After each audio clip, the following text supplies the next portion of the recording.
Hi guys, big parcel. I've commented on this whole enterprise on the Geek. I bought a game and 10 counter trays from GMT in the fall sale, plus the rebate for participating in the P500 meant that for 10 trays plus shipping plus the game I paid €27. It's $27 plus 17 for the shipping, 44. This parcel cost $48 to ship, so basically GMT didn't make any money on this. I'm still totally wowed by this. Also, I opted for the slowest option because I didn't really need the game anytime soon. I just bought it because, you know, I kind of wanted to try something new, but it wasn't really an urgent purchase. I'm not going to give this away to anyone else. It's not a present. So since I have time, I always opt for the slow version of shipping, which is 4 to 8 weeks. This game took less than a week to ship, so go figure. So, first of all, here we have my beloved and trusted GMT counter trays. I would never ever use any others. I have ones by Chessex which are really annoying. And here is my game. Now, this is a game that, oh, and there's a cat. This is a game that I bought based on stuff I found on Board Game Geek and based on Marco Arnaudo's excellent review videos. It's Nothing Gained But Glory from the Musket and Pike Battle series, and it deals with a time, 17th century, and a place or area that I know nothing about, or not very much anyway, because it's the Nordics. So basically, if you can see this, here we have Denmark, although I would have to read up on the politics because I think this could be when Sweden was ruling all of this.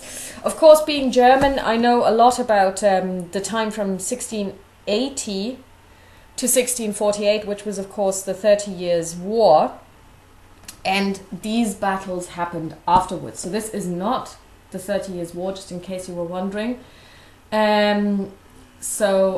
Basically, it says here, the highly trained and well-led army of Sweden struggles to defend its massive gains from the 30 Years' War and the northern wars of 1655 to 1661 against the forces of Denmark and Brandenburg, which today is part of Germany, reinforced by contingents from other countries. Included are the Swedish warrior King Karl XI, Brandenburg's Friedrich Wilhelm, the Great Elector, and King Christian V of Denmark, Norway.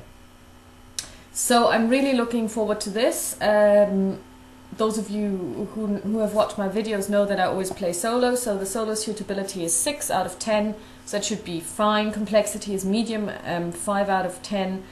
And it's it's again, the artwork is by Roger B. McGowan.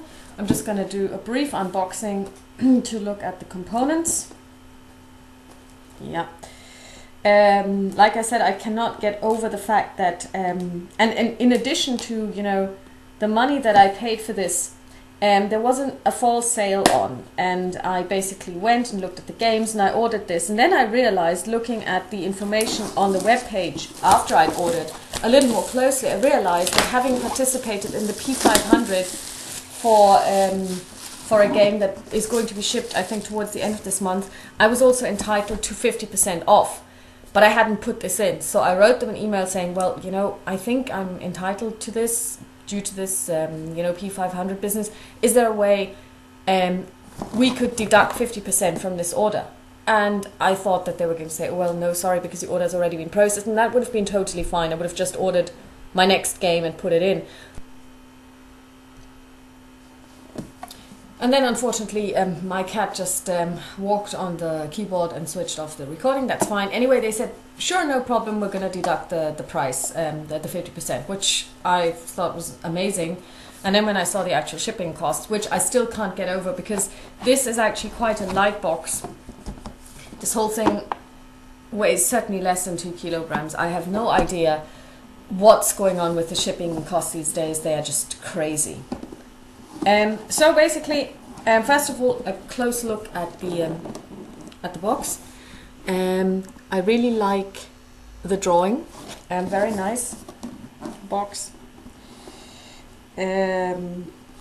Seems to have been co-designed by a German, Knut Grünitz. Interesting. It's one of the type boxes which are difficult to open. Here we go. Ah, very nice. Yes. I like it when they put stuff on the box sides. It just makes it look really good. Okay, here's the normal GMT I put your game together slip. This time my game was assembled by Sam. Thank you very much, Sam. We've got the baggies. Very important.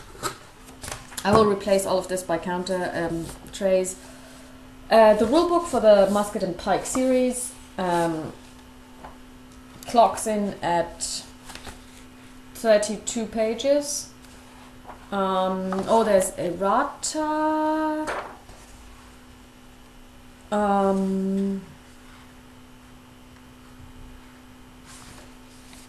But these errata are not for this game, actually. They are for different games.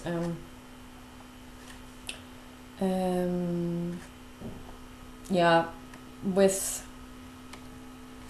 the standard fare of black and white examples, which I like. They help understanding the instructions.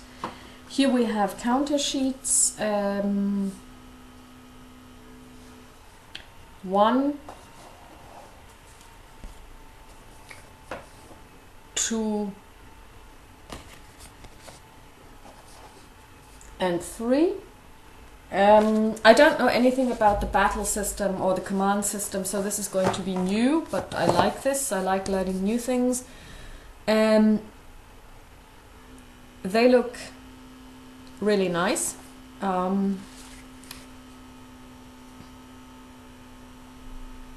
Of course, the counters are on the small side. I mean, and they look a little bit busy. I mean, especially with the red, that is a bit difficult to read, in my opinion. I always wonder what happens when gamers are colorblind. Can they see red on red? This would be interesting.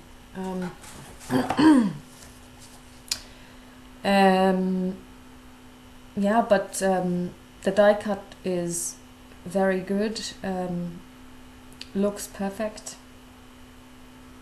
I like the.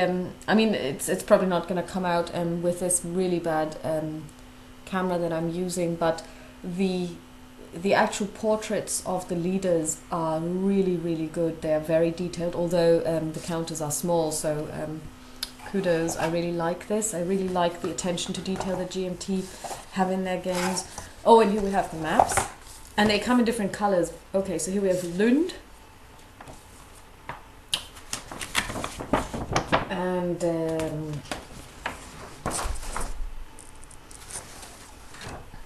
with a turn track.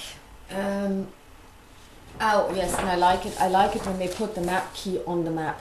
So very nice. And they're double printed on its back. We have Landskrona, which is actually quite funny because I used to live close to a street called Landskrona Weg in Germany, so that's where this comes from. Nyborg.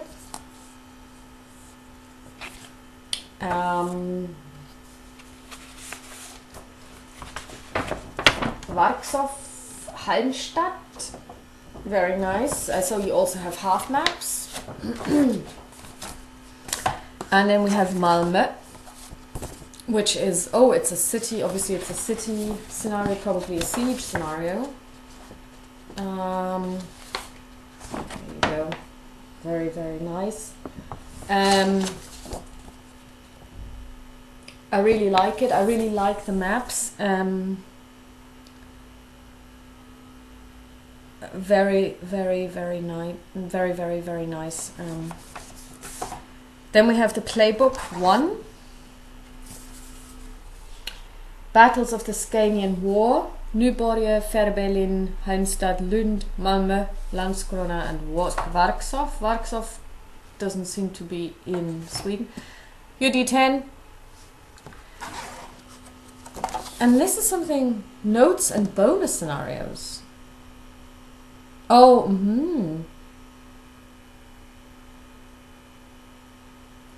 A note from the games designer, German, Swedish, Danish glossary, bibliography. Okay, that's cool. Very nice. So basically what we have here is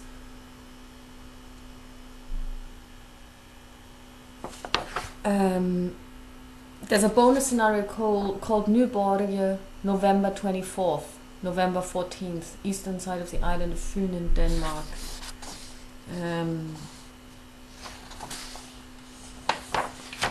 A historical narrative of the Scanian War. Very, very nice. I mean, I really like this because I play war games to learn about history as well, and this looks really interesting. Very nice maps too. So this, I'm really excited about this. And here we have the turn track. It's cardstock, glossy, slightly glossy, very nice. You have the order summary chart, so you have charge, make ready, receive, charge, rally, reaction, interception zone summary, the dead box, the pursuit box, you have a turn track up here, order markers, holding boxes, very nice, very, very nice. I like it when it comes with such high quality. Oh, and you have two actually of this. So for one for each player, very nice. And you have player aid cards, and that's also one for each player. And I like it because even up here they have a little graphical detail.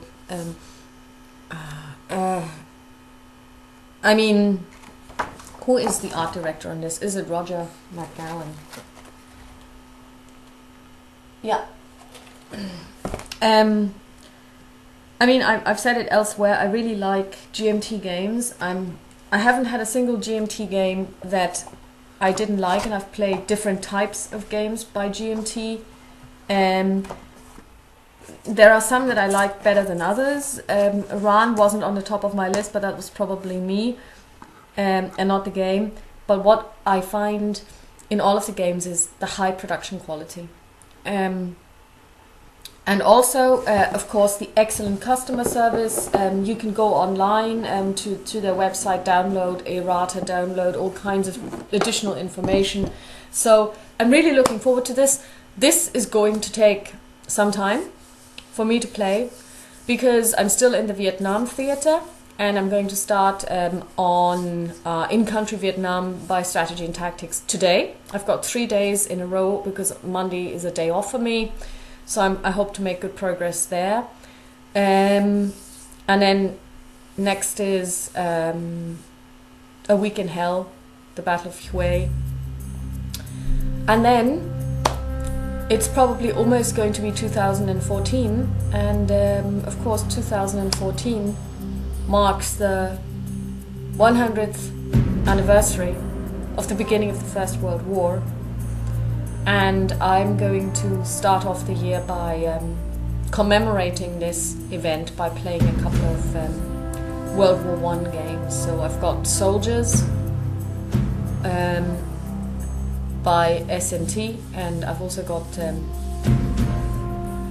Offensive à outrance on order from on P500 order from GMT as well, which is a game that comes on 3 maps. It's probably kind of like a monster game, if you will.